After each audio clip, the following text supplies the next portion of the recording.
সম্মিলিত সনাতনী জাগরণ জোটের মুখপাত্র ইসকন নেতা চিন্ময় কৃষ্ণ দাসকে হত্যা মামলা সহ অন্য মামলায় অন্যতম আসামি হিসেবে শোন অ্যারেস্ট করার দাবি জানিয়েছেন চট্টগ্রাম জেলা আইনজীবী সমিতির নেতারা। একই সঙ্গে চিন্ময় দাসের পক্ষে কোনো আইনজীবীকে আদালতে আইনি লড়াইয়ে না দাঁড়ানোর অনুরোধ জানানো হয়েছে। সোমবার বিকেলে চট্টগ্রাম আদালতের আইনজীবী মিলায়তনে এক সংবাদ সম্মেলনে এসব দাবি ও সিদ্ধান্তের কথা তুলে ধরা হয়। এছাড়া হত্যাকাণ্ডে জড়িত ইসকনের সন্ত্রাসীদের গ্রেফতার সহ 11 দফা দাবিও তুলে ধরেন তারা। সংবাদ সম্মেলনে লিখিত বক্তব্য পাঠ করেন চট্টগ্রাম জেলা আইনজীবী সমিতির সাধারণ সম্পাদক মোহাম্মদ আশরাফ হোসেন রাজ্জাক। সাংবাদিকদের বিভিন্ন প্রশ্নের জবাব দেন সমিতির সভাপতি নাজিম উদ্দিন চৌধুরী। লিখিত বক্তব্যে সমিতির সাধারণ সম্পাদক বলেন, গত 26 নভেম্বর চট্টগ্রাম জেলা আইনজীবী সমিতির সদস্য অ্যাডভোকেট সাইফুল ইসলাম আলিফকে উগ্র সন্ত্রাসী সংগঠন ইসকনের অনুসারীরা নির্মমভাবে কুপিয়ে লাঠি পেটা করে নির্মমভাবে হত্যা করে। তার মৃত্যু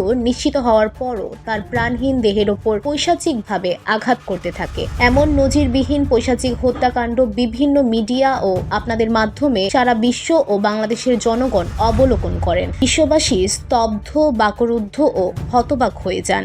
জেলা আইনজীবী সমিতির পক্ষে 11টি দাবি তুলে ধরে তিনি বলেন, হত্যাকাণ্ডে জড়িত যেসব ইসকনের সন্ত্রাসী এখনও গ্রেফতার হয়নি তাদেরকে গ্রেফতার করে দোষীদের সর্বোচ্চ শাস্তি মৃত্যুদণ্ড দিতে হবে। মসজিদ, আইনজীবীদের চেম্বার, গাড়ি ও দোকানপাট ভাঙচুরের ঘটনায় জড়িতদের দৃষ্টান্তমূলক শাস্তি প্রদান, সম্মিলিত সনাতনী জাগরণ জোটের মুখপাত্র ইসকন নেতা চিন্ময় কৃষ্ণ দাসকে হত্যা মামলা সহ অন্যান্য মামলাসমূহে অন্যতম আসামি হিসেবে শোন অ্যারেস্ট দেখাতে হবে। হত্যাকাণ্ডে করা মামলাসমূহের চার্জশিট দিয়ে দ্রুত বিচার ট্রাইব্যুনালে বিচার নিষ্পত্তির কার্যক্রম ব্যবস্থা করতে হবে। ঘটনার দিন আদালত এলাকায় নিরাপত্তার দায়িত্বে নিয়োজিত আইন শৃঙ্খলা রক্ষাকারী বাহিনীর সদস্যের নিষ্ক্রিয়তার বিষয়ে জড়িতদের বিরুদ্ধে তদন্তপূর্বক আইনানুগ ব্যবস্থা নিতে হবে। আইনজীবী সাইফুল হত্যা মামলায় চিন্ময় দাস সহ আসামি পক্ষে কোনো আইনজীবীকে না দাঁড়ানোর অনুরোধ জানিয়ে তিনি বলেন, শহীদ অ্যাডভোকেট সাইফুল ইসলাম আলিফের হত্যাকারীদের পক্ষে কোনো আইনজীবীকে মামলা পরিচালনা না করার জন্য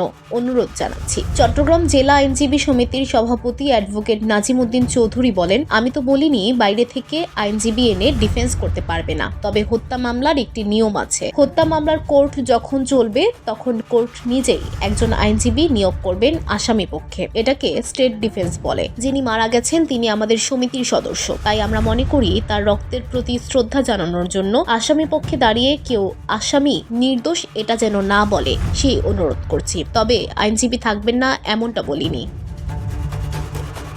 ভিওডি বাংলা নিউজ ডেস্ক।